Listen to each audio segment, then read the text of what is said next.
Lingkar Studi Ilmu Teknologi periode 2021-2022, Teh Meti Isnawati. Yang saya hormati Ketua Pelaksana Kegiatan, Kang Muhammad Nurul Ma'ruf. Yang saya hormati para pengurus ELSIS dan panitia kegiatan Akademi Riset, serta para peserta yang saya banggakan. Bismillahirrahmanirrahim. Assalamualaikum warahmatullahi wabarakatuh. Alhamdulillahirrabbilalamin. Wassalatu wassalamu ala asrofil anbiya'i wal mursalin. Sayyidina wa maulana Muhammadin. Wa ala alihi wa sahbihi ajma'in. Amma ba'du. Puji dan syukur marilah kita panjatkan atas kehadiran Allah Subhanahu wa Ta'ala, karena atas rahmat, taufik, serta hidayahnya, sehingga kita bisa berkumpul kembali di kegiatan Akademi Riset, yang mana hari ini merupakan pertemuan kedua. Shalawat beserta salam, semoga selalu tercurah limpahkan kepada junjungan alam, yakni Habibana wa Nabiyana wa Maulana Muhammad Sallallahu Alaihi Wasallam. Tak lupa juga kepada keluarganya, para sahabatnya, dan mudah-mudahan kepada kita selaku umatnya hingga akhir zaman. Amin, amin, ya Rabbal Alamin. Sebelumnya, izinkan saya memperkenalkan diri terlebih dahulu. Saya Pipi Oktaviani, yang akan memandu jalannya acara pada pagi menjelang siang hari ini dari awal hingga akhir. Untuk mengawali acara kita pada pagi hari ini, marilah kita buka dengan membaca basmalah bersama-sama.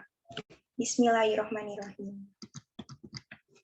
Gimana nih teman-teman kabarnya? Puasanya lancar? Alhamdulillah lancar.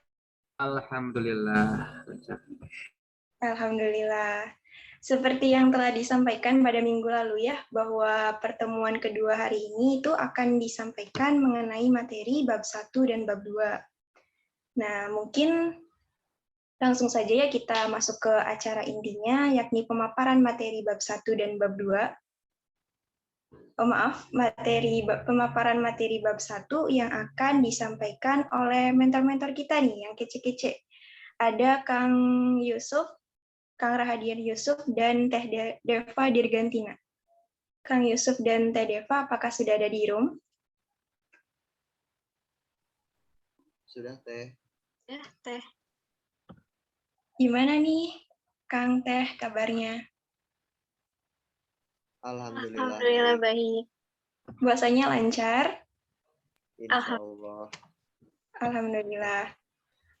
Mungkin langsung saja, Teh. Kang, saya persilahkan.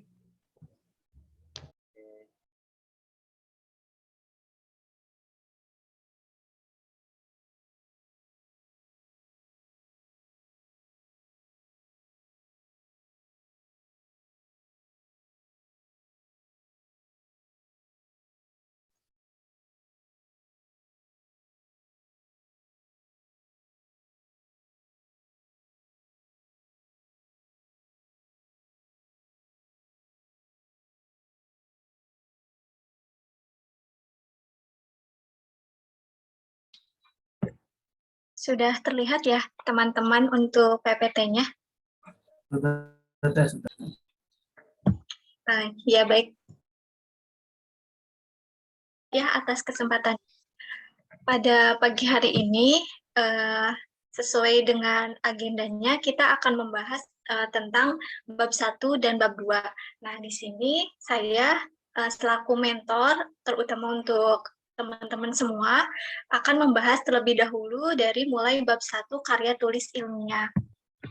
Nah, sebelum kita mulai, perkenalan terlebih dahulu, saya Deva Dirgantina dari jurusan Biologi Angkatan 2019, dan pada kesempatan ini akan memaparkan terkait dengan bab 1, yaitu karya tulis ilmiah. Boleh di next? Nah, sebelum kita membahas lebih jauh nih, terkait dengan struktur bagaimana penulisan bab 1, Nah, karya tulis ilmiah sendiri itu ada beberapa struktur yang mungkin kemarin juga udah sempat disinggung ya sama Kang Rahadian gitu.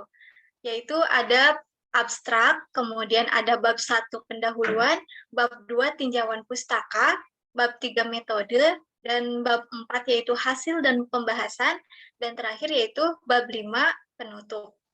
Mungkin teman-teman juga sudah tidak asing ya, penulisan karya tulis ilmiah ini kurang lebih mirip dengan cara kita menulis makalah. Boleh nih, Dex? Nah, sebelum kita menulis pendahuluan, biasanya dalam karya tulis ilmiah itu, pihak penyelenggara maupun nanti teman-teman ketika skripsi itu akan disuruh untuk menulis abstrak. Nah, sebenarnya apa sih abstrak itu? Singkat cerita atau kata sederhana yang mudah dipahami gitu ya. Abstrak ini tuh semacam kayak sinopsis dari penelitian kita atau gambaran mengenai penelitian kita. Boleh di next? Nah, gambaran dari penelitian ini tuh mencangkup apa saja? Nah, akan dijelaskan di sini, yaitu mencangkup terkait dengan bagaimana inti pendahuluannya, kemudian tujuan penelitian ini apa, metodenya itu seperti apa, hasil yang diharapkan seperti apa, dan saran. Nah, ketika kita akan mengikuti lomba karya tulis ilmiah, nih ya teman-teman, biasanya kita disuruh mengirimkan abstrak terlebih dahulu. Nah, sementara kita belum melakukan penelitian. Nah, ini bagaimana nih Kak misalnya? Kita mau nulis hasilnya sementara kita ini belum penelitian. Nah, kita tulis aja dulu hasilnya sesuai hipotesis atau sesuai harapan kita terlebih dahulu. Adapun jika nantinya terjadi perubahan atau perbedaan itu hal wajar. Karena apa? Nanti setelah teman-teman lolos seleksi abstrak, teman-teman baru akan melakukan penelitian tersebut dan baru akan memperoleh hasilnya seperti apa. Nah, bagaimana cara menulis abstrak yang baik? Kemudian biasanya apa aja yang harus ditulis gitu kan? Nah, pertama abstrak ini cukup simple, yaitu hanya ditulisnya satu paragraf aja. Biasanya terdiri dari 250 sampai 300 kata. Nah, untuk isiannya tadi sudah dijelaskan, ada tujuan, metode, kemudian hasil, dan saran. Nah, selain itu, abstrak juga nanti di akhir paragraf itu harus ada kata kuncinya nih. Biasanya maksimal itu ada 6 kata. Kata kunci ini mencangkup dari judul penelitian yang biasanya kita tawarkan gitu ya. Inti-intinya gitu, hal-hal pokok terkait dengan penelitian itu ditulis dalam kata kunci. Dan yang terakhir, dalam menulis abstrak itu, usahakan menggunakan bahasa yang lugas, singkat, padat, dan juga jelas gitu. Satu lagi, jangan lupa dalam abstrak ini tadi ya, bisa ada saran, bisa juga ada rekomendasi yang bisa disebutkan di akhir. Mungkin teman-teman di kuliahnya sudah apa ya, sudah sering ya disuruh sama dosen cari jurnal. Nah, teman-teman juga udah sering lihat abstrak itu seperti apa. Nah, kurang lebih seperti itu. Boleh di next. Nah, setelah kita menulis abstrak, kita akan menulis bab 1 pendahuluan. Nah, isian dari bab 1 pendahuluan ini memaparkan tentang latar belakang, kemudian ada rumusan masalah, tujuan, dan juga manfaat dari penelitian ini. Boleh di next. Nah, latar belakang. Teman-teman juga pasti di sini udah pandai-pandai ya gitu menulis latar belakang yang pada intinya itu memaparkan tentang topik permasalahan yang berkaitan dengan tujuan penelitian yang akan dicapai, yang di dalamnya disertai dengan data dan juga fakta-fakta. Nah, teman-teman ketika akan membahas mengenai data maupun fakta, usahakan sumbernya itu dapat dipertanggungjawabkan. Jadi jangan sampai mengutip dari blog atau mungkin website yang kurang dipertanggungjawabkan. Kalau data seperti angka, misalnya teman-teman bisa cek di Badan Pusat Statistik atau mungkin di situs-situs kementerian seperti itu. Yang penting bisa dipertanggungjawabkan. Nah, teman-teman juga apakah dalam menulis latar belakang ini kita sebagai penulis boleh berargumentasi? Tentunya boleh, asalkan sekali lagi didukung dengan data dan juga fakta. Jadi intinya latar belakang ini memaparkan inti permasalahan yang terjadi, di mana dengan permasalahan tersebut kita akan menyelesaikannya dengan menawarkan solusi atau inovasi seperti apa. Boleh di next. Nah, lalu bagaimana nih cara menulis latar belakang yang baik yang bisa menarik perhatian juri, semisal teman-teman nantinya mau ikut lomba karya tulis ilmiah. Pertama, teman-teman harus tahu satu permasalahan dan itu tuh jelas. Jadi sudah fokus di satu permasalahan tersebut, tidak melebar kemana-mana gitu. Dan mungkin teman-teman juga pernah mendengar gitu ya, cara menulis latar belakang itu seperti piramida terbalik gitu. Dibahas dulu inti permasalahannya, baru nanti akan mengerucut hingga memperoleh solusinya. Jadi pada intinya pertama harus temukan satu permasalahan yang teman-teman angkat dulu. Kemudian yang kedua, setelah kita dapat permasalahannya, nah teman-teman harus didukung dengan data dan fakta terkait permasalahannya tersebut. Data maupun fakta ini bisa bersifat numerik maupun non-numerik. Maksudnya gimana? Misalnya teman-teman tuh ambil permasalahan tentang sampah. Tentunya butuh data-data terkait sampah. Misalnya peningkatan dari ke tahun mencapai sekian ton gitu kan. Nah, kalau yang non-numerik seperti apa? Misalnya teman-teman angkat permasalahannya seperti kekerasan seksual atau tentang sosial. Nah, teman-teman memerlukan informasi yang berkaitan dengan sosial, misalnya seperti kasus kekerasan seksual itu seperti apa. Nah, itu dijelaskan. Nah, kemudian setelah teman-teman mendapatkan data dan juga faktanya, ungkap dampak dan akibat dari permasalahan tersebut. Hal sederhana, karena kita dari Fakultas Sains dan Teknologi, jadi saya mungkin akan ngasih contohnya terkait dengan sains dan teknologi nih ya. Misal di masa pandemi seperti ini, kita angkat satu permasalahan yaitu banyaknya sampah, limbah, masker, medis di sekitar kita. Satu permasalahan. Kita cari datanya dari tahun ke tahun, yaitu dari tahun 2019 sampai sekarang, apakah terjadi peningkatan atau seperti apa, dicari. Setelah cari data dan faktanya, nah kita menjelaskan dampak dan akibatnya. Dampak kalau misalnya limbah medis ini dibuang sembarangan seperti apa, terus akibatnya nanti ke depannya akan seperti apa. Kemudian setelah itu kita menuliskan upaya yang telah dilakukan oleh pemerintah saat ini atau upaya yang telah dilakukan oleh lingkungan sekitar kita. Misalnya pemerintah itu bekerja sama dengan LIPI untuk membuat insinerator supaya limbah medis itu kan sifatnya B3 ya, berbahaya, beracun, berbahaya seperti itu kan. Nah, supaya itu tidak menyebabkan kontaminan di lingkungan sekitar kita, maka pemerintah itu misalnya membuat insinerator.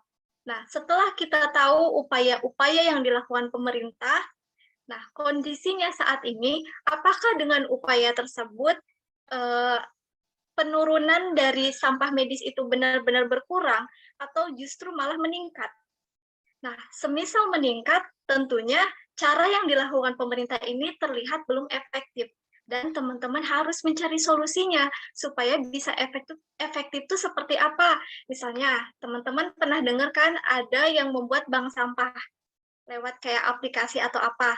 Nah, teman-teman bisa membuat itu, bisa membuat aplikasi bank sampah nih supaya nanti orang tuh nggak membuang sampah sembarangan, tinggal dikumpulkan kemudian nanti dijual, diserahkan ke pihak-pihak tertentu gitu.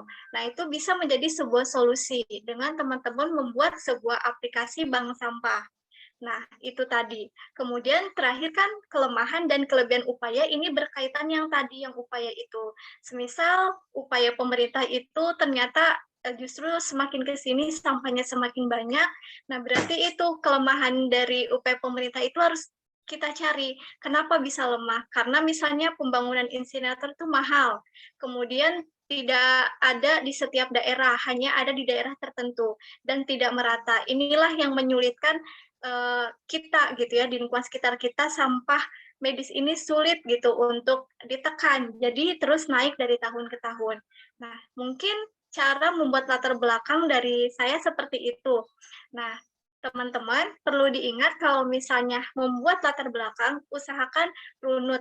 Kurang lebih seperti ini ya, teman-teman, seperti yang ada di PPT ini. Jadi jangan sampai membuat latar belakangnya tuh pertama membahas data, kemudian baru ke akibat, kemudian ke masalah, kemudian ke kelemahan, kelebihan, dan terakhir upaya. Nah gitu.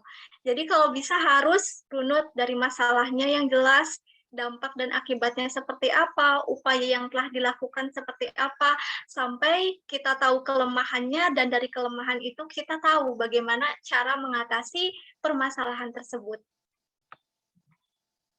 Next.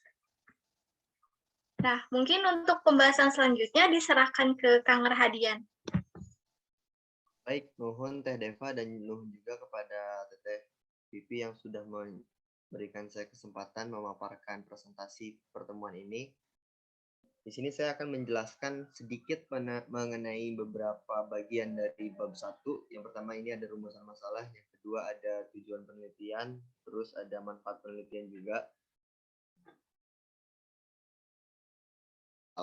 Sebelumnya ini suara saya terdengar ya? Terdengar jelas, Kang. Oke. Jadi rumusan masalah itu kita langsung masuk aja ya. Rumusan masalah adalah uraian mengenai inti permasalahan yang dibahas. Ketika tadi kita bahas mengenai latar belakang yang menjelaskan banyak hal gitu. Nah, ketika kita masuk ke rumusan masalah, kita langsung kerucutkan. Maksudnya kerucutkan di sini adalah kita langsung tulis apa aja bahasan yang mau kita pecahkan atau bahasan yang kita tawarkan solusinya gitu.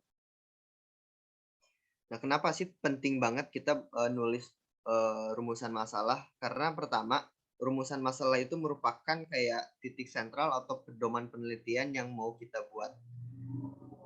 Jadi di dalam sebuah penelitian nggak mungkin kita membahas sesuatu secara luas ya teman-teman. Kita juga perlu untuk mengarahkan atau mengasih jalur lah istilahnya. Kayak ini loh penelitian kita tuh ngebahasnya ini. Karena kita menawarkan solusi seperti berikut. Terus juga rumusan masalah itu memiliki ruang lingkup atau apa aja sih yang mau kita pecahkan gitu. Jadi jawaban dari pertanyaan apa saja mau kita pecahkan itu yang jadi fokus utama penelitian. Bisa di next dulu Teh. Nah, di sini ada beberapa indikator rumusan masalah. Yang pertama, menarik untuk dibahas. Kalau ini sebenarnya lebih ke argumentatif ya teman-teman. Maksudnya menarik untuk dibahas tuh di dalam tingkatan lomba. Ketika teman-teman ikut karya tulis ilmiah, tentunya teman-teman harus bisa mengangkat topik dan mengemas topik dengan bentuk yang menarik gitu, dengan bahasan yang menarik. Yang kedua, penulis menguasai topik yang dibahas. Maksudnya gimana sih? Maksudnya kita benar-benar punya kapabilitas atau memiliki pemahaman mengenai hal yang mau kita teliti gitu. Kayak semisal waktu beberapa bulan ke belakang itu viral kayak di berita tuh kayak ada seorang aktor politik yang beliau tiba-tiba menerbitkan suatu jurnal dan itu direvisi oleh banyak kalangan ilmuwan di Indonesia karena beliau tiba-tiba menerbitkan jurnal dan menjadi ketua lembaga riset di Indonesia. Ini bukan sebuah kritikan untuk pemerintah, cuman ini menjadi contoh bagaimana sebuah kepercayaan atau misalkan trust kita terhadap sosok di balik benda yang ditulis itu kayak gimana sih, kayak penulis itu menguasai topik apa yang dibahas gitu. Di sini kan konteksnya ketika beliau menerbitkan jurnal tersebut, kita bisa melihat kalau misalkan emang beliau mampu gitu bikin kayak gituan. Karena dilihat dari background pendidikannya tidak memenuhi syarat tersebut. Nah, di situ kita bisa tahu tuh bahwa penting sekali kita penulis itu menguasai topik yang dibahas. Belum lagi di sana banyak banget kritikan dari kayak Himpunan Cendekiawan Muslim Indonesia dan banyak organisasi cendekiawan di Indonesia yang ikut mengkritik atas hal tersebut gitu. Kalau misalkan teman-teman penasaran, teman-teman bisa cari sendiri beritanya. Ya, nanti juga ada muncul paling gede gitu. Yang ketiga, indikator rumusan masalah itu belum terpecahkan seluruhnya atau sebagian. Nah, jadi gini, ketika kita mau memecahkan menulis buat suatu rumusan masalah, tentunya kita nggak bisa menjawab hal tersebut secara general, secara terlalu luas ya. Kita bisa mengerucutkan masalah, kita bisa pecahkan sebagian dulu, atau ya sedikit-sedikit dulu lah. Seperti contoh kayak gini, ketika teman-teman lihat deskripsi atau di karya tulis ilmiah ada bagian saran tuh di bab akhir. Nah, saran itu kan maksudnya saran untuk penelitian berikutnya. Nah, saran untuk penelitian berikutnya ini merupakan gap atau kayak ada ruang yang belum terpecahkan gitu. Ada bagian solusi yang belum terpecahkan. Nah, indikator rumusan masalah itu bisa digunakan untuk memecahkan gap tersebut, untuk memberikan solusi terhadap gap tersebut gitu. Karena itu tadi, kita nggak bisa memecahkan suatu permasalahan dengan solusi yang benar-benar 100% real.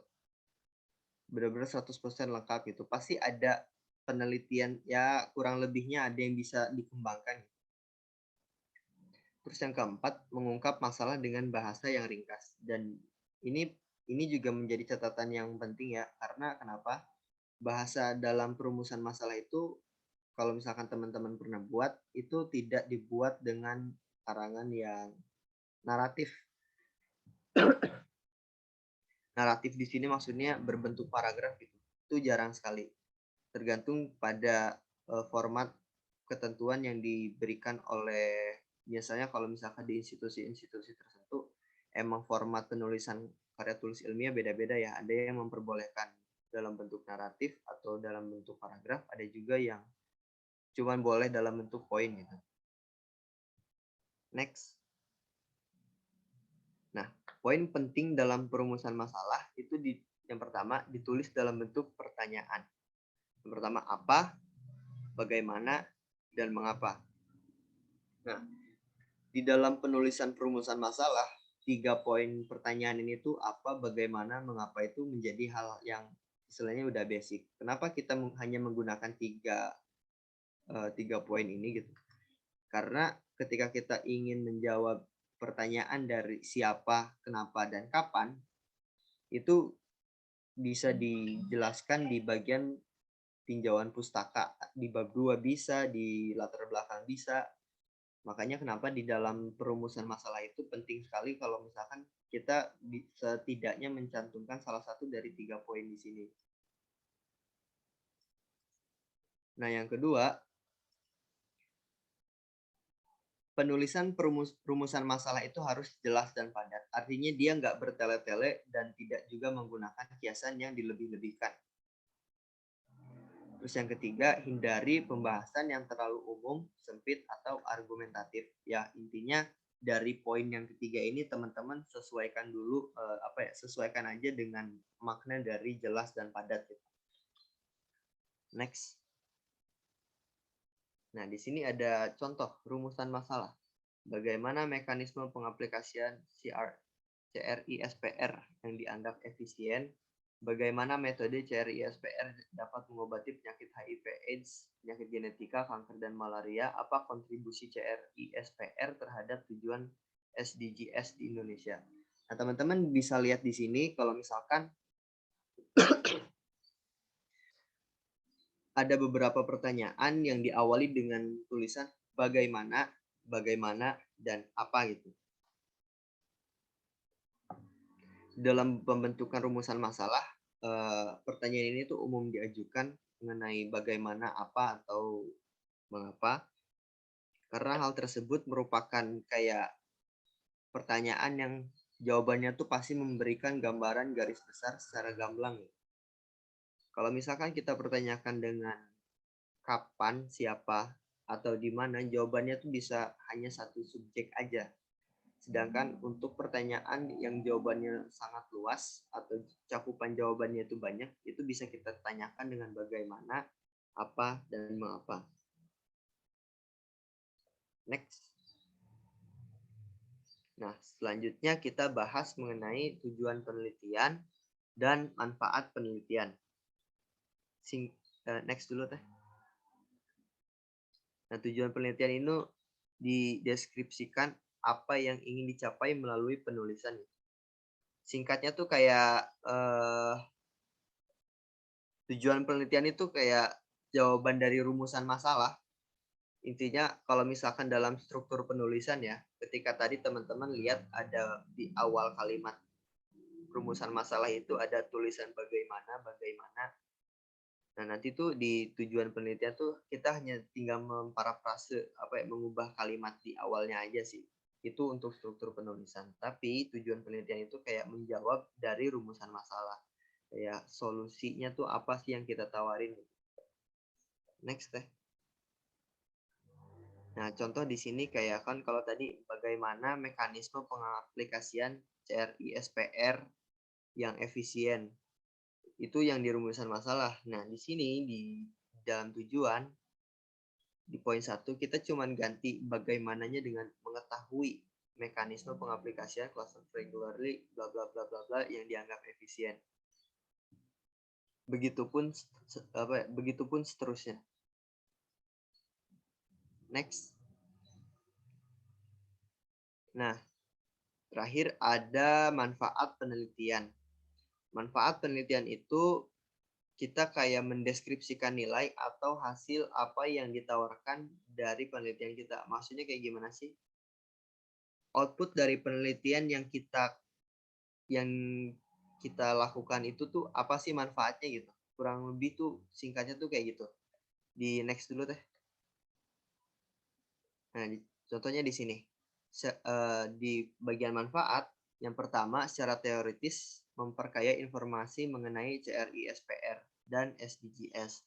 Yang kedua secara aplikatif memberikan solusi mengenai permasalahan dan kondisi masyarakat secara umum dengan pengaplikasian CRI SPR. Nah, ini di bagian manfaat ini kan teman-teman bisa lihat ya, kalau misalkan kita bisa menuliskan manfaat dengan satu ruang lingkup kajian gitu. Jadi maksudnya manfaat secara teori, manfaat secara aplikatif, terus manfaat secara apa lagi, dan mungkin ada tujuan manfaat yang lain-lain gitu. Itu bisa teman-teman cantumkan. Next. Nah, sekian mungkin paparan dari bab 1. Saya kembalikan lagi kepada MC.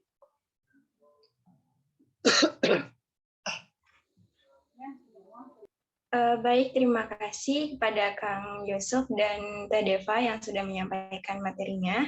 Sebelum kita ke sesi tanya jawab, kita lanjut dulu ke pemaparan materi yang kedua, yaitu tentang bab 2, yang akan disampaikan oleh Teh Tasa Nada Safitri dan Teh Fania Mutinabila.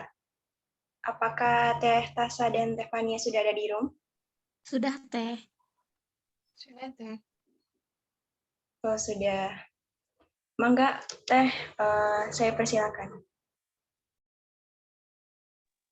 Oke, bismillahirrahmanirrahim. Sebelumnya mohon maaf ya, izin off cam. Di sini sinyalnya nggak stabil.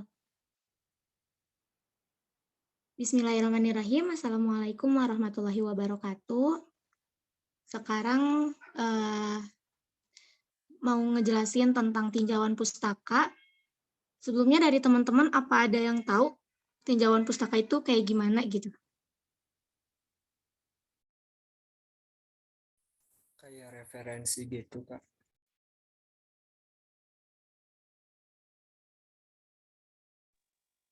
Ya, gimana? Kayak daftar referensi, bukan? Teori dasar, Kak. Ya, mirip seperti itu. Sip. Bisa di next, Teh.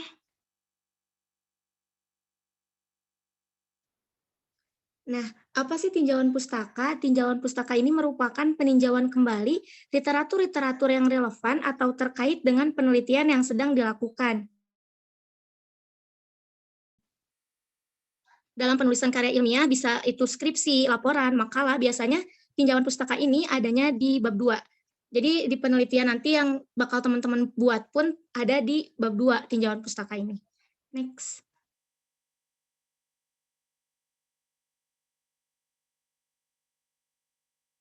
Kenapa sih diperlukan tinjauan pustaka? Yang pertama, penelitian ini bukan upaya untuk penyelesaian masalah pembelajaran secara trial and error atau coba-coba. Yang kedua, penelitian harus diselenggarakan dengan tetap bersandar pada alur dan juga kaidah ilmiah. Dan yang ketiga, penelitian adalah wahana untuk pengembangan iptek. Jadi, kegiatan tinjauan pustaka ini berguna bagi peneliti sebagai dasar asumsi atau pemikiran terkait dengan topik tertentu. Mengingat tujuan dari penulisan tinjauan pustaka ini sebagai dasar pijakan atau fondasi penelitian, di mana fungsinya ini untuk memperoleh dan membangun landasan teori, kerangka berpikir, hipotesis penelitian, dan juga kemudahan bagi penulis untuk melanjutkan pada tahapan penelitian selanjutnya.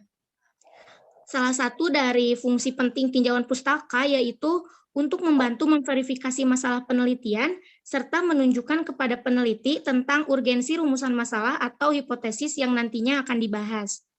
Next. Kemudian, kapan kita melakukan tinjauan pustaka? Yang pertama, yaitu menilai bobot dan juga merumuskan masalah. Di sini mencakup aspek substansi, aspek orisinalitas, aspek urgensi, dan juga aspek teknis.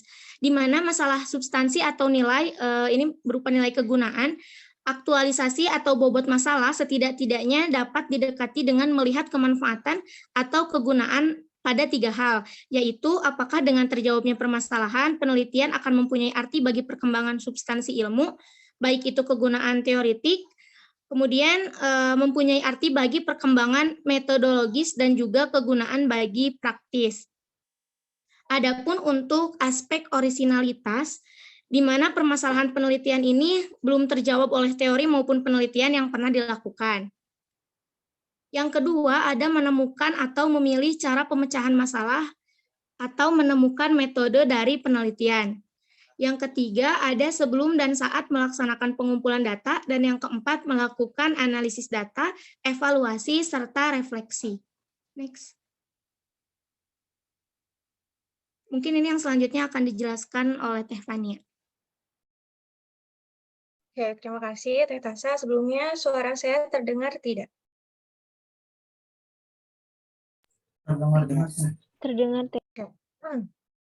Selanjutnya untuk tinjauan pustaka, itu gimana sih kita mencari untuk dasar teori penelitian yang akan kita buat gitu.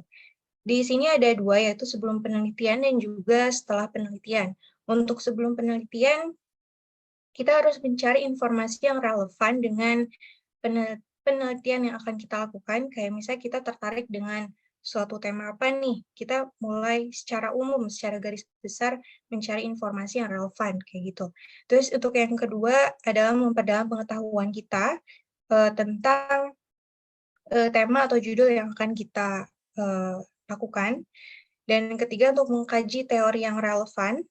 Dan yang keempat, mengkaji temuan-temuan penelitian yang relevan. Kemudian untuk setelah penelitian, ini setelah kita menemukan tema atau judul yang menurut kita itu menarik kita atau tertarik ke tema atau judul tersebut. Nah, setelah penelitian itu ada mengumpulkan informasi yang lebih khusus tentang variabel yang diteliti. Jadi ini lebih mengerucut daripada sebelum penelitian. Jadi kita udah tahu poin mana nih yang harus kita cari atau variabel itu yang diteliti itu apa aja kayak gitu. Terus yang kedua itu untuk memanfaatkan informasi yang relevan dengan teori sebagai landasan penelitian. Jadi kita nggak boleh kayak langsung berpendapat sendiri gitu. Jadi kita harus mencari landasan penelitian yang relevan dengan penelitian yang akan kita lakukan seperti itu. Dan yang terakhir itu, bentar, kelihatan ya. Nah, yang terakhir itu mengumpulkan dan memanfaatkan informasi yang relevan dengan metode penelitian. Nah, selanjutnya, next, Teh. Oke, ini selanjutnya ada apa sih sumber bahan tinjauan pustaka ini menurut Howard and Sharp tahun 1983 ini dibagi dua ya. Yang utama itu ada primer dan sekunder. Untuk sumber tinjauan pustaka primer sendiri ini publikasi di mana seseorang melakukan penelitian kemudian diterbitkan. Nah, untuk sumber bahan tinjauan pustaka sekunder sendiri itu merupakan publikasi di mana penulis itu mendeskripsikan hasil karya orang lain. Jadi nggak langsung penulis tersebut yang melakukan penelitian itu. Next. Nah, ini ada contoh-contoh untuk sumber tinjauan pustaka primer dan sekunder.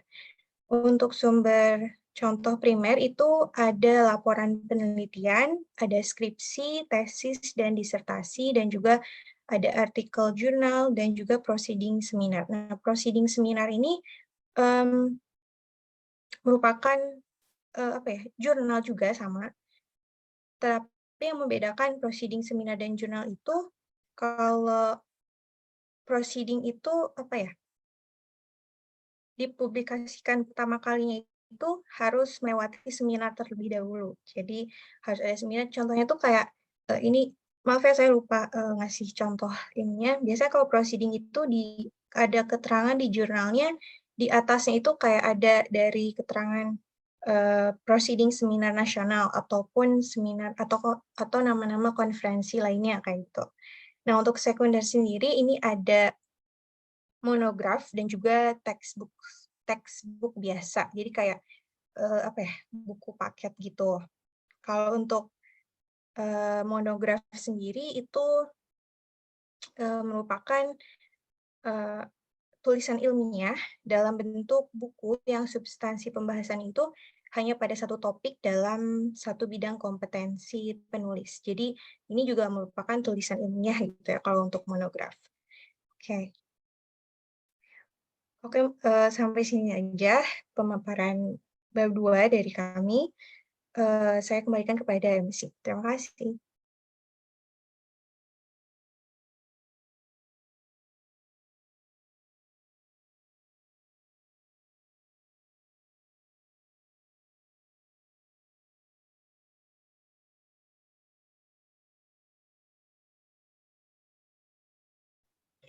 Baik, terima kasih kepada Teh Tasa dan Teh Fania yang sudah memaparkan materinya.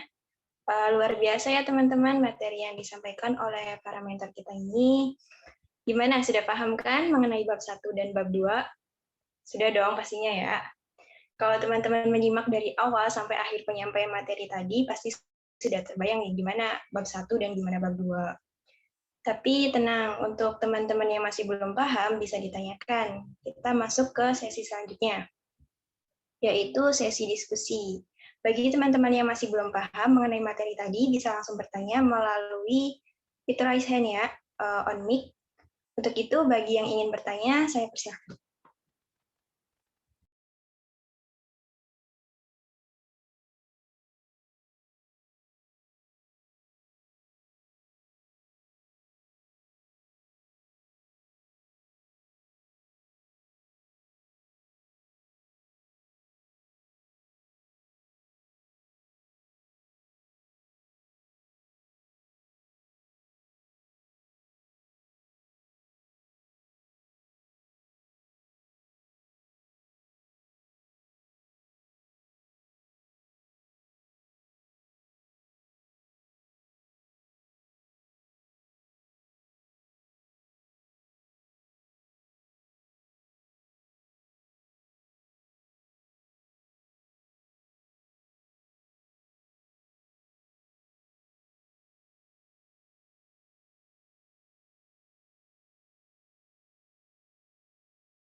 Mohon maaf teman-teman, saya izin ambil alih dulu sebentar ya. Tadi ada yang udah nyoba angkat fitur raise hand, boleh langsung on mic.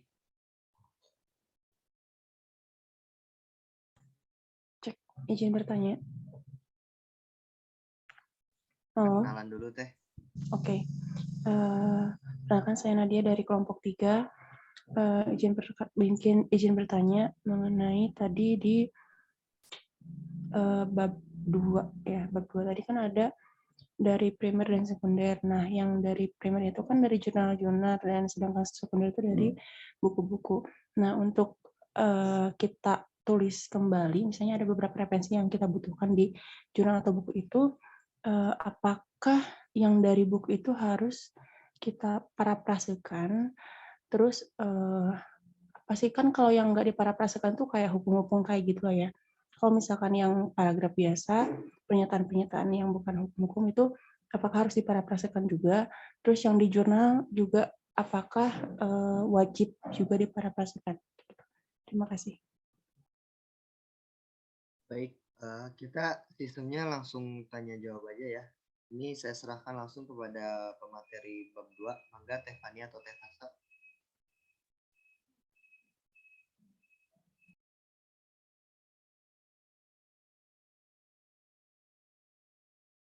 Oke, izin menjawab untuk tentang parafrase.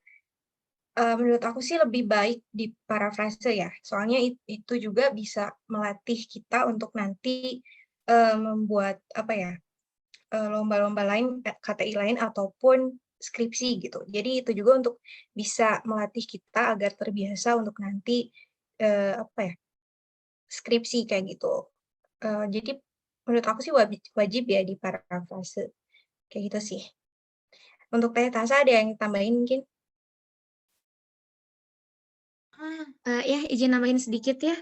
Jadi kegiatan parafrase ini kan jadi bukan merubah makna dari si kalimat itu gitu. Jadi kita hanya mengganti susunan kalimatnya gitu.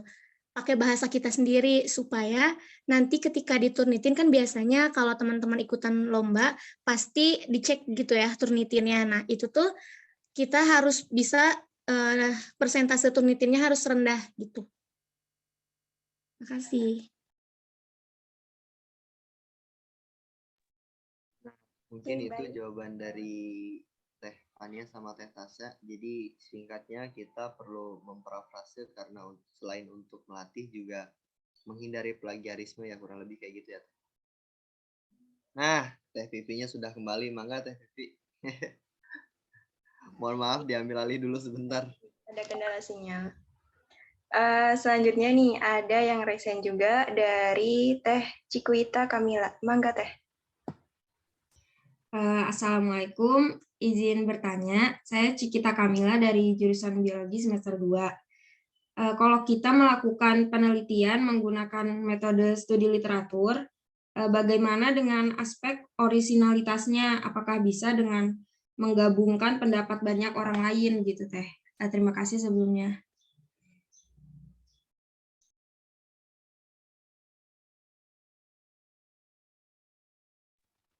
Mangga, Kang Teh bisa langsung dijawab.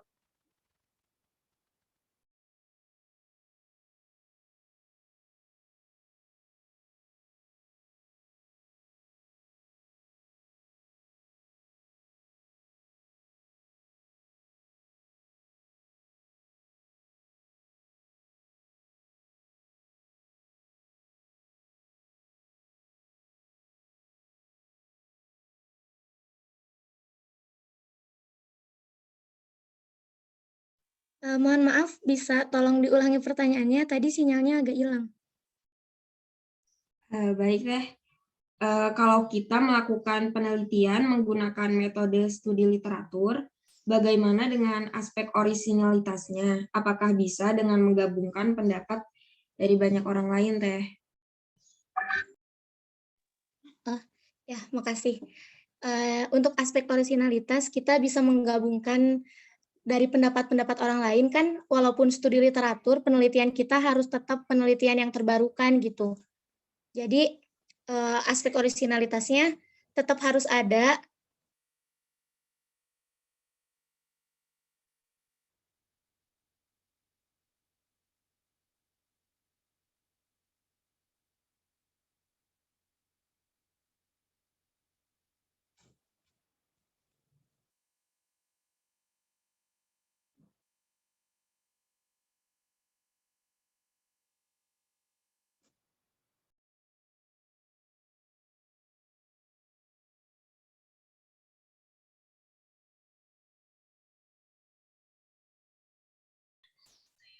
Oke, mungkin tetasannya terkenal sinyal ya. Izin menjawab terkait originalitas tadi. Terus pakai menggunakan study literatur itu bisa banget ya dengan cara menggabungkan pendapat dari berbagai sumber gitu. Tapi yang perlu diperhatikan itu misalnya pendapat si A dengan si B itu harus menyambung gitu. Jadi kita sebagai penulis gitu, bagaimana caranya si kalimat tersebut dari berbagai pendapat tersebut bisa bisa si kalimatnya itu bisa nyambung gitu antara pendapat satu dengan pendapat yang lainnya. Nah, seperti itu mungkin Teh Cikuita, apakah terjawab? Alhamdulillah terjawab, Teh. Terima kasih. Aku boleh ini nggak kasih contoh kasus? Boleh, Teh Pak. Nah, misal kayak gini ya, teman-teman pernah baca jurnal misalnya daun kelor itu kalau dibikin pupuk cair, dia bisa digunakan untuk mengatasi penyakit layu fusarium pada tanaman, misal. Kan. Terus teman-teman nih ceritanya ingin mengatasi penyakit layu fusarium juga, gitu kan. Tapi harus ada originalitasnya.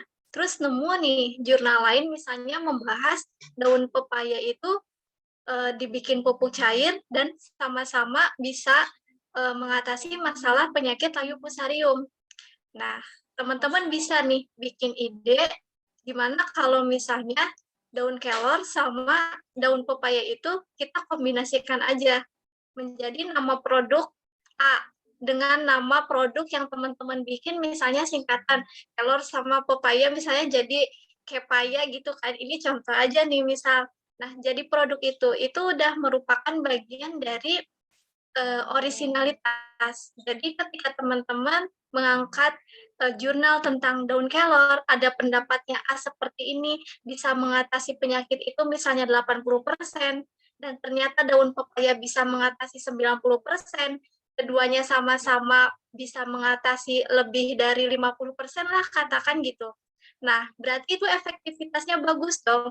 Jadi teman-teman kalau mengkombinasikan keduanya itu bagus gitu. Juri pun tidak akan ragu. Semoga bisa dipahami ya. Alhamdulillah paham, Teh.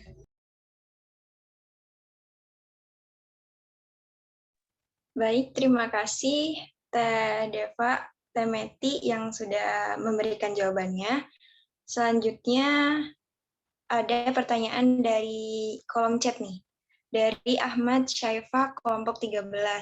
Abstrak merupakan sinopsis dari karya tulis yang dibuat. Pertanyaannya, untuk menulis abstrak, apakah poin-poin penting yang harus diperhatikan dalam penulisan abstrak agar penulisannya menjadi lebih lugas, singkat, padat?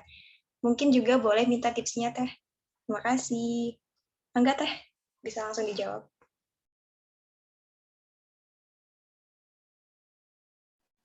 Baik, terima kasih. Mungkin dari Deva dulu, nanti kalau misalnya ada yang kurang, bisa ditambahkan oleh mentor-mentor lainnya gitu ya.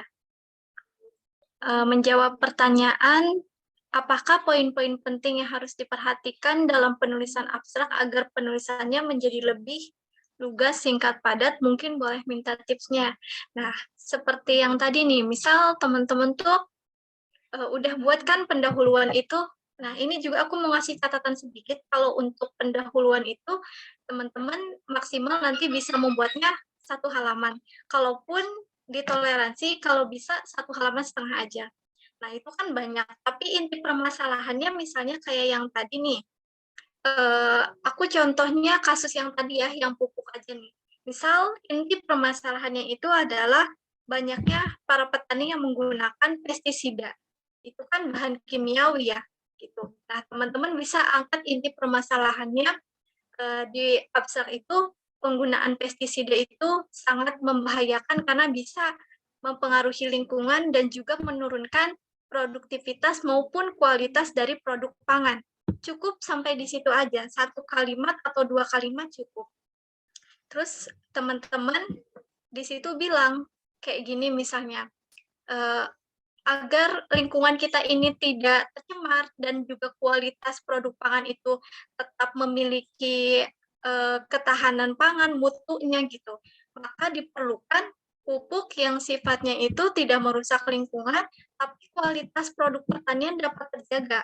Dengan cara apa? Membuat produk pupuk ramah lingkungan atau misalnya disebut pupuk hayati gitu. Sampai di situ kan tujuannya berarti udah terbaca. Membuat tujuannya itu yaitu pupuk hayati. Nah, metodenya seperti apa? Misalnya eksperimental atau kayak gimana? Itu dijelaskan secara singkat aja. Kalau ada perlakuan ya disebutkan perlakuannya seperti apa. Hasilnya misalnya setelah teman-teman kaji di jurnal, dengan inovasi yang teman-teman buat nih, yang tadi aku sebutin tuh kayak daun kelor dengan daun pepaya. Misalnya hasil yang diharapkan itu adalah bisa menekan penyakit tanaman layu fusarium sekitar 80-90%. Misalkan katakan begitu. Dan kualitas produk pangan ini dapat terjaga karena dilihat dari misalnya si protein pada tanaman itu tidak berkurang. Nah, itu teman-teman harus baca-baca jurnal yang banyak supaya bisa meyakinkan juri dalam abstraknya itu benar-benar kayak ini kok kayak udah diteliti padahal belum kan.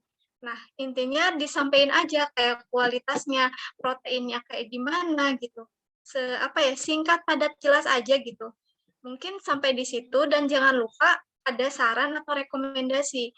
Misalnya dengan hipotesis tersebut, sarannya produk pupuk hayati ini bisa dikembangkan di masa depan untuk mendukung Sustainable Development Goals. Kayak gitu. Apakah terjawab? Atau ada tambahan dulu dari mentor yang lain? Izin menambahkan, untuk gimana sih tips buat bikin abstrak gitu ya. Nah, di sini tuh aku ada sedikit tips gitu. Jadi untuk abstrak itu ada dibagi menjadi 5 section gitu. Jadi untuk pertama ada introduction atau problem. Jadi kita menjelaskan secara umum dulu kayak gimana ini bisa dibuat dalam 1-2 kalimat aja. Terus kemudian ada tujuan. Dan ini bisa dibuat hanya 1 kalimat. Kemudian untuk metode itu metode penelitian akan kita gunakan itu 2-3 kalimat. Kemudian untuk result atau hasil pembahasan kita itu 2-3 kalimat. Kemudian untuk finding itu kayak kita menjelaskan lagi kalau misalnya penelitian itu berhasil nggak kayak gitu. Untuk finding itu sekitar 1 kalimat aja. Kayak gitu sih.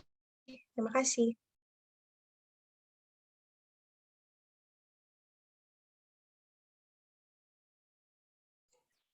Izin menambahkan boleh? Tapi sebelumnya saya mau share screen terlebih dahulu. Jadi punten kepada panitia dijadiin co-host.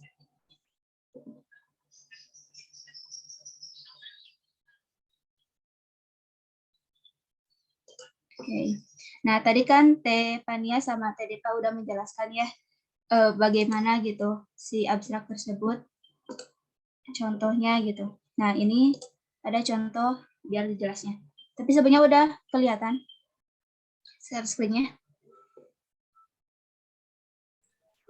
Belum, Teh. Masih loading, Teh.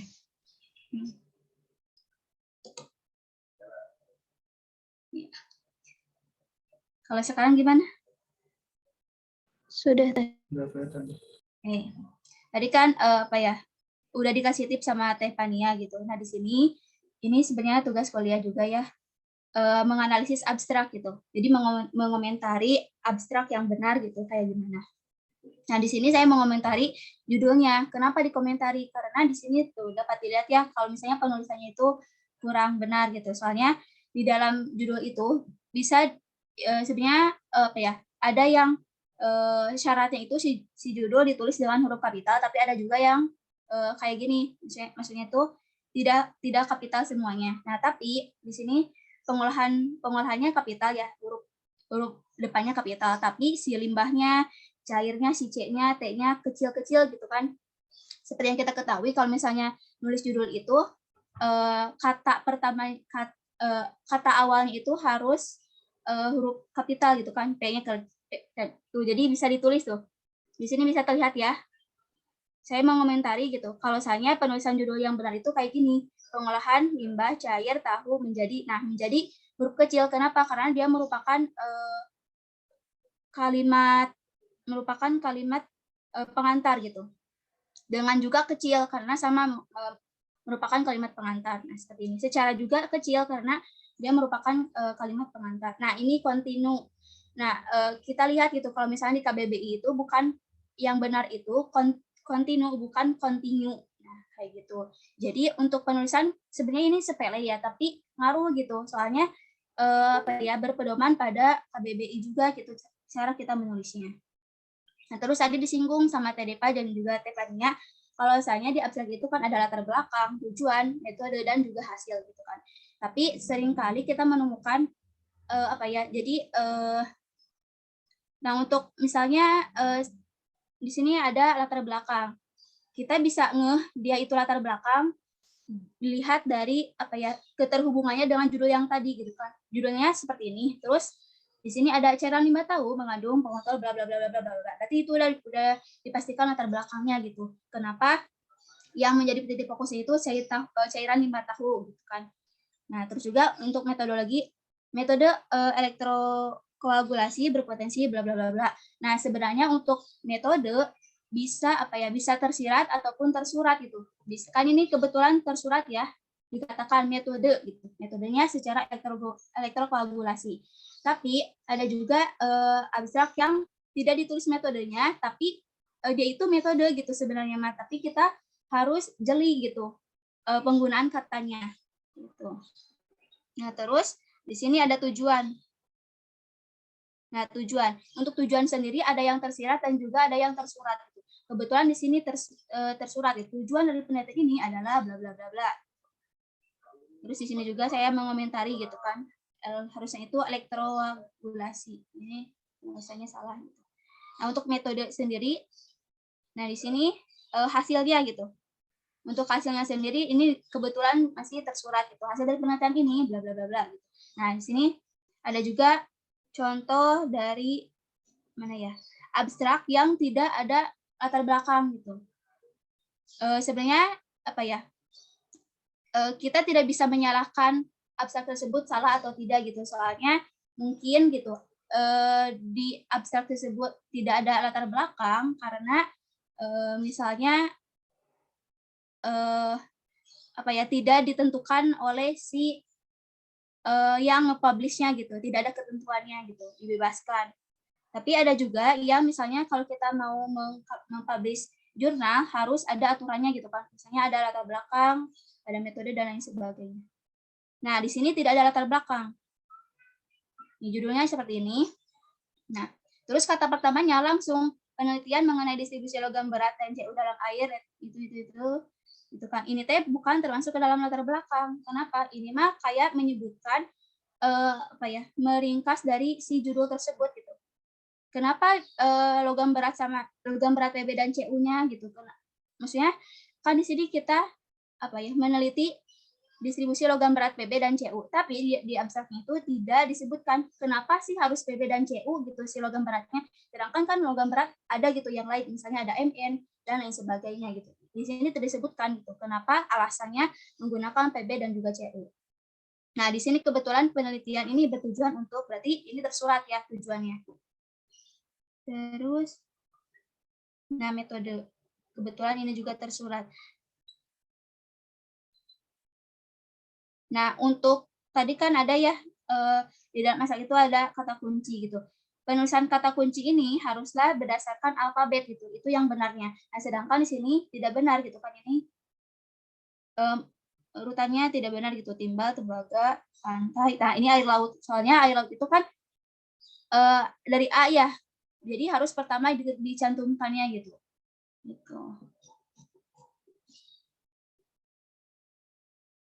Nah, paling kayak gitu untuk abstrak. Nah, di sini juga tadi kita menemukan tujuannya itu secara tersurat gitu. Nah, di sini saya mengomentari gitu, kalau misalnya di abstrak ini tujuannya itu secara implisit telah disebutkan di judul. Jadi di abstraknya itu tidak disebutkan tujuan ini bla bla bla, tidak gitu.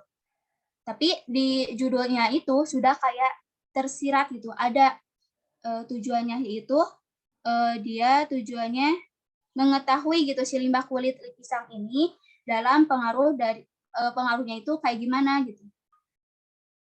Nah, seperti itu mungkin. Gimana Ahmad? Apakah sudah terjawab atau tidak?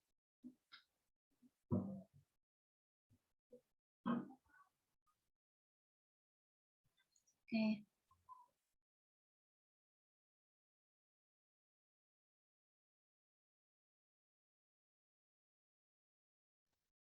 Baik, sudah terjawab ya Kang Ahmad Syaifa. Kita langsung ke pertanyaan selanjutnya nih Teh. Ada dari Teh Tanti Hakristuti. Mangga Teh. Baik, terima kasih atas kesempatannya. Izin bertanya Teh mengenai penulisan tinjauan pustaka. Bagaimana terkadang gitu dalam penulisan tinjauan pustaka Teh suka bingung gitu mana variabel yang harus dimasukkan ke tinjauan pustaka dan mana yang variabel yang kurang penting gitu Teh. Bagaimana gitu tips dan triknya menulis tinjauan pustaka agar sesuai gitu dengan penelitian yang dilakukan gitu. Terima kasih Teh.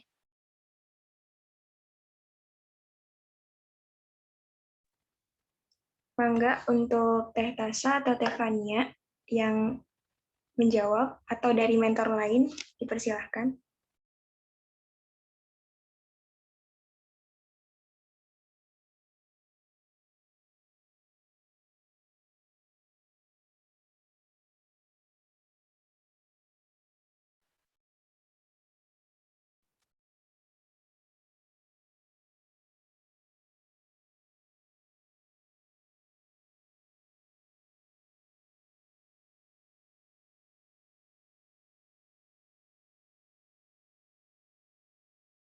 Oke, mungkin izin menjawab ya. Tadi itu mungkin lebih tepatnya ke komponen apa aja sih yang harus ada di tinjauan pustaka, benar nggak?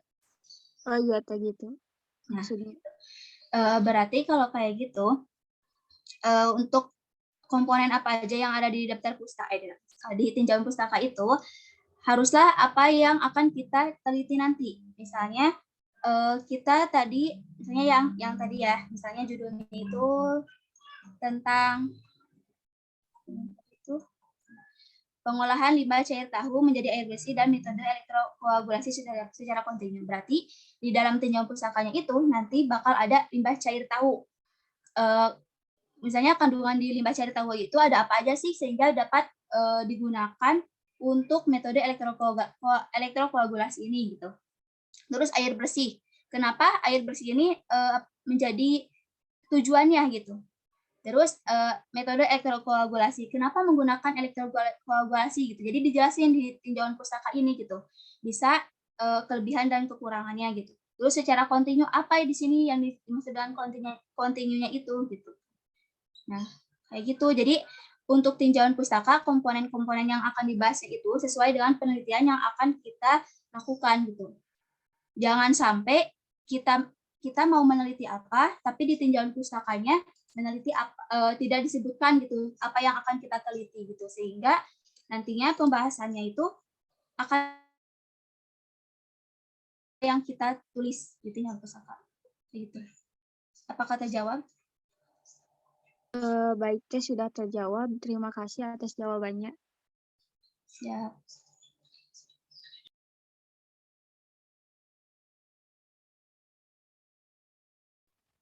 Baik, terima kasih Teh Meti atas penjelasannya. Kita langsung ke pertanyaan selanjutnya nih. Ada dari Kang Bevan Fahri. Mangga, Kang. Ya, sebelumnya terima kasih. Tadi itu untuk yang di bab 2 itu ada primer sama sekunder ya kalau nggak salah, itu mengenai apa namanya sumber dari tinjauan pustaka, bukan Teh ya? Nah, sebetulnya dari kedua itu, jika ditinjau dari daya efisiensi, itu yang paling efisiensi itu di antara dua itu yang mana? Karena dari kedua itu kan hampir sama gitu, hampir dua-duanya itu hampir efisiensinya hampir sama gitu. Kemudian dari kekurangan dan kelebihan dari kedua itu apa? Dan kebanyakan orang biasanya menggunakan dari primer atau sekunder. Sebelumnya terima kasih.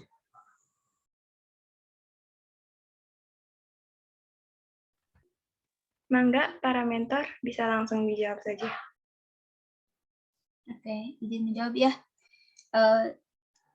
Mana yang lebih banyak digunakan gitu ya antara primer sama sekunder? Kalau menurut saya pribadi gitu sejauh ini dalam menulis tinjauan pustaka itu biasanya menggunakan yang primer. Kenapa? Karena kan sekarang dunia itu digital ya. Jadi gampang gitulah nyari di internet itu istilahnya sumber-sumber yang akan kita teliti nanti gitu. Kalau misalnya menggunakan tinjauan pustaka yang sekunder itu paling kekurangannya itu kita harus nyari bukunya terlebih dahulu gitu, buku yang sesuai. Harus hunter buku gitu kan. Terus juga kalau misal kita nggak punya buku, bisa minjem atau misal kita harus beli gitu, berarti kita harus mengeluarkan biaya gitu untuk membeli buku tersebut gitu. Jadi yang lebih efektif di antara kedua tersebut menurut saya ya itu yang primer gitu. Karena ya kita bisa mencari jurnal gratis gitu di Google Scholar dan masih banyak lagi gitu. Kalau misalnya sekunder ya kita harus hunter buku gitu, nyari-nyari buku gitu. Tapi ya walaupun yang lebih efektif itu primer, tapi tidak mengesampingkan atau tidak tidak menyepelekan sumber dari yang sekunder tersebut. Itu Bepan, apakah sudah terjawab? Terjawab Teh. Sebelumnya terima kasih banyak. Ya.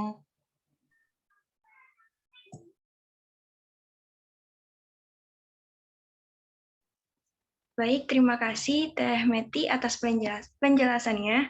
Mungkin kita langsung ke pertanyaan selanjutnya dan pertanyaan terakhir ya mungkin. Ini dari Nacita, kelompok 12. Izin bertanya, jika kita melakukan studi literatur, sejauh atau seberapa banyak data yang kita perlukan, dan bagaimana tips agar tidak jadi over plagiarisme? Satu lagi Teh, mungkin banyak yang masih semester awal, belum tahu banyak, terkait tinjauan pustaka, rekomendasi website atau platform untuk mengakses tinjauan yang relevan selain Ristek Dikti. Sinta, ada rekomendasi lain? Mangga, para mentor, bisa langsung jawab.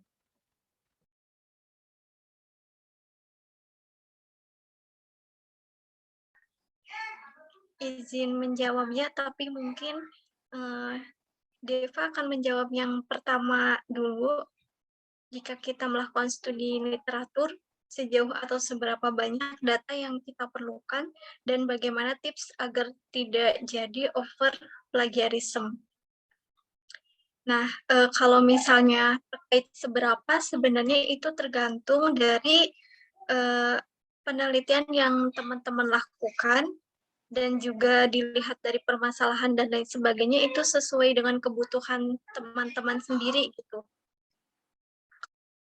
Kalau soal data, dan kalau misalnya tips agar tidak jadi over plagiarism, itu sudah dijelaskan juga ya sebelumnya. Yang paling penting itu adalah parafrase gitu. Parafrase itu intinya adalah kita itu mengubah kalimat, tapi tujuannya tetap sama gitu. Ibarat kata kita mau pergi ke pasar, gitu. Orang lain lewat jalan A, kita lewat jalan B. Gitu. Tapi tujuannya sama, yaitu mau ke pasar, kayak gitu.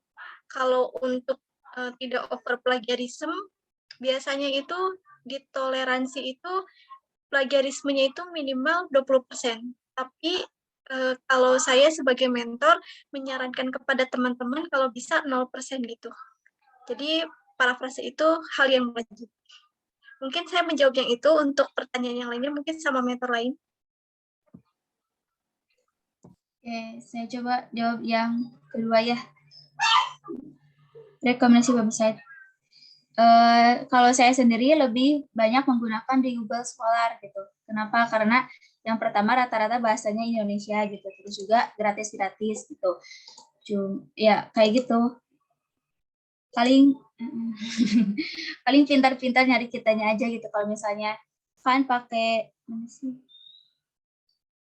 Ada tuh yang bahasa Inggris, jurnal yang bahasa Inggris. Kalau misalnya kita mampu untuk menggunakannya ya agak apa-apa kan. Tapi ya lebih baik kalau menurut saya gitu untuk rekomendasi sih di Google Scholar. TPP puntennya mau jawab pertanyaan yang di atasnya yang dari Rafika. Boleh? Iya Teh, mangga terlewat tadi.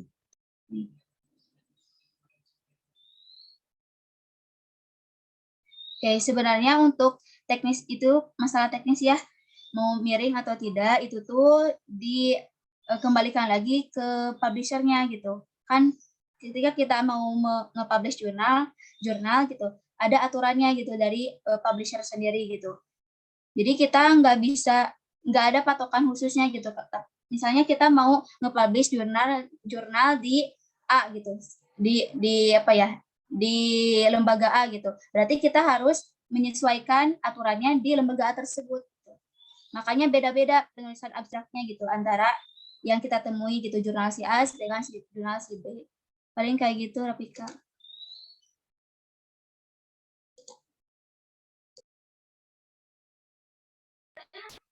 Izin menambahkan juga untuk yang Rafika. Biasanya kalau nanti kita publish gitu ya, itu nanti kita bakal dapat hasil reviewnya. Jadi kalaupun nanti salah, nanti kita bisa membetulkan lah gitu. Setelah revisi itu diberikan kepada kita. Jadi jangan khawatir lah.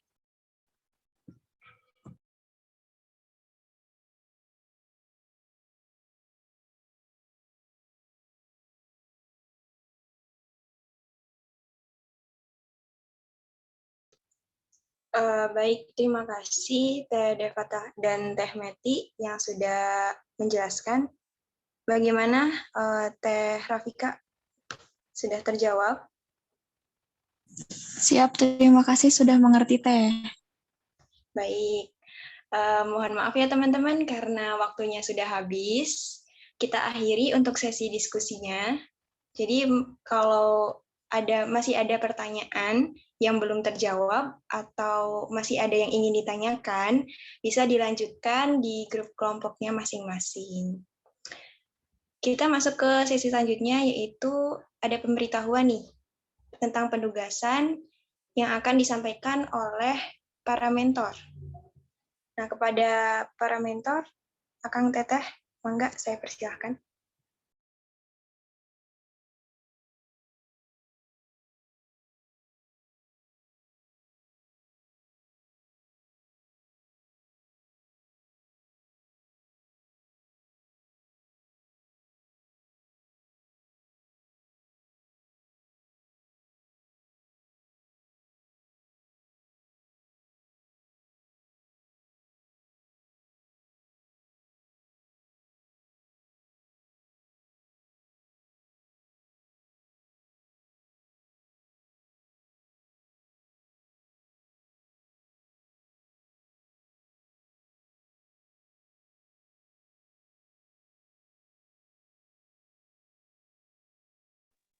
Mangga kepada para mentor, siapa yang ingin menyampaikan? Cek. Teh Pipi. Oh iya. Masuk. Mohon maaf tadi ada kendala sedikit. Jadi ini sekadar pemberitahuan buat teman-teman karena alhamdulillah hari ini pemaparan materi mengenai bab 1 dan bab 2 sudah selesai dilaksanakan ya. Nah, jadi di agenda minggu ini teman-teman peserta bersama para mentor pendampingnya akan mendiskusikan mulai dari tema, terus bahas dulu temanya, terus subtema yang mau diambil apa, terus juga mulai untuk membuat penyusunan bab 1 sama bab 2-nya. Kalau misalkan teman-teman di sini mau bikin lebih lengkap dari bab 1, bab 2, kayak misal ditambahin abstrak atau udah mulai langsung nyusun ke bab 3, ya fine-fine aja gitu. Tapi di sini saya harap teman-teman di dalam rentang waktu 1 minggu bisa memanfaatkan tugasnya sebaik mungkin mengerjakan bab 1 dan bab 2. Jadi nanti teman-teman di sini jadwalkan mentoring sama komentornya, kira-kira luangnya di waktu apa. Jangan sampai melebihi batas waktu 1 minggu, karena pertemuan kita akan dilaksanakan lagi di minggu depan di hari Sabtu. Karena mengingat bab 1, bab 2 ini kan nggak terlalu banyak mengambil referensi ya. Maksudnya susunan dari bab 1 sama bab 2 ini tuh nggak akan banyak atau rumit penjelasannya seperti di bab berikutnya gitu. Makanya rentang waktunya kita cukup berikan selama 1 minggu. Jadi untuk 1 minggu ke depan, masing-masing kelompok diharapkan sudah memiliki tema dan sudah memiliki judul. Maksud saya sudah memiliki judul untuk dibahas bersama dengan pementornya. Di minggu depan itu kita ada presentasi setiap kelompok dulu gitu. Jadi nanti sebelum kita mulai mentoring ke bab 3, 4, dan 5, kita ada presentasi dulu setiap kelompok. Jadi nanti kelompok 1 itu mempresentasikan kayak kita itu meneliti tentang apa, terus kita itu meneliti tentang apa aja cakupan penelitiannya, subtema yang diambil apa, kayak gitu. Nah, itu kurang lebih penugasan untuk minggu ini. Jadi teman-teman pertama mencoba untuk mengerjakan bab 1, bab 2, berdiskusi dengan anggota kelompoknya beserta pementor, terus juga mempersiapkan presentasi untuk bab 1 dan bab 2, pendahuluan bersama tinjauan pustaka untuk minggu depan. Kira-kira ada yang mau ditanyakan terlebih dahulu mengenai penugasan?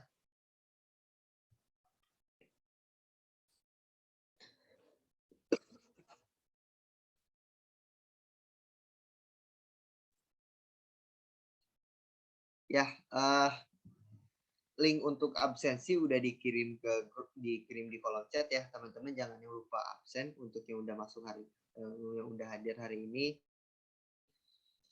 Terima kasih banyak. Saya bersama pementor yang lain juga sangat mengapresiasi antusiasme teman-teman, apalagi tadi udah banyak banget memberi pertanyaan yang itu juga sebenarnya jadi cerminan buat pementor untuk mengasah lagi gitu kemampuan kami di bidang karya tulis ilmiah. Dan juga kalau misalkan pertemuannya tuh terjadi komunikasi kayak 2 arah, dialog antara penanya dengan penjawab tuh, kita jatuhnya lebih seru gitu, supaya nggak kaku.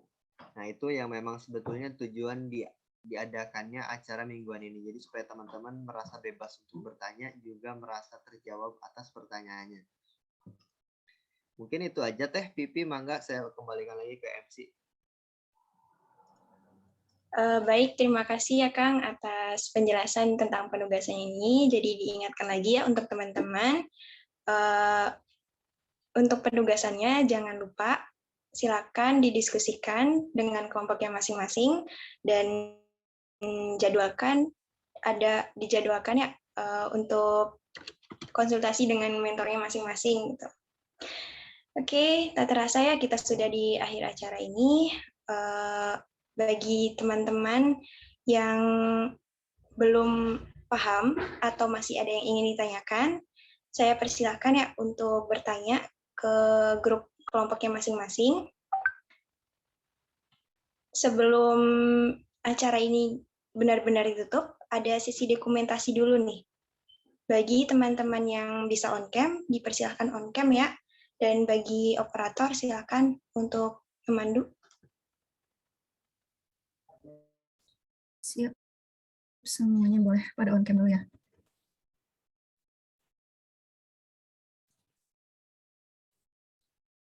Oke, karena ada 6 slide. Dari slide pertama dulu ya. Oke, 1, 2, 3.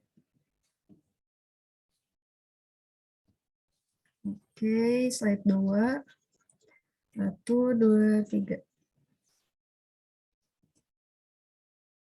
Slide kesananya pada kosong, tapi bentar. Dulu. Oke, terima kasih. Saya kembalikan lagi ke MC. Baik, terima kasih operator.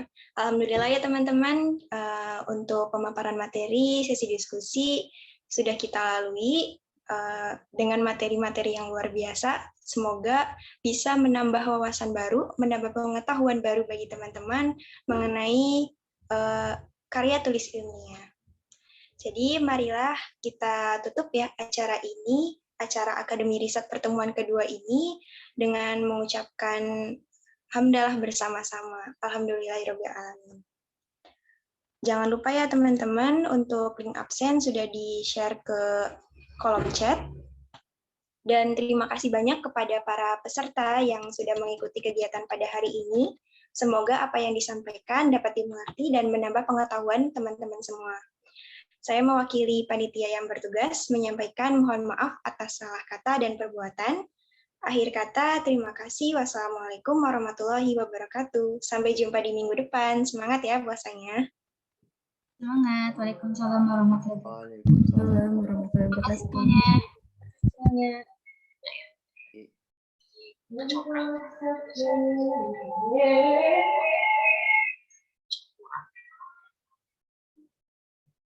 Bisa cakut iya Pak.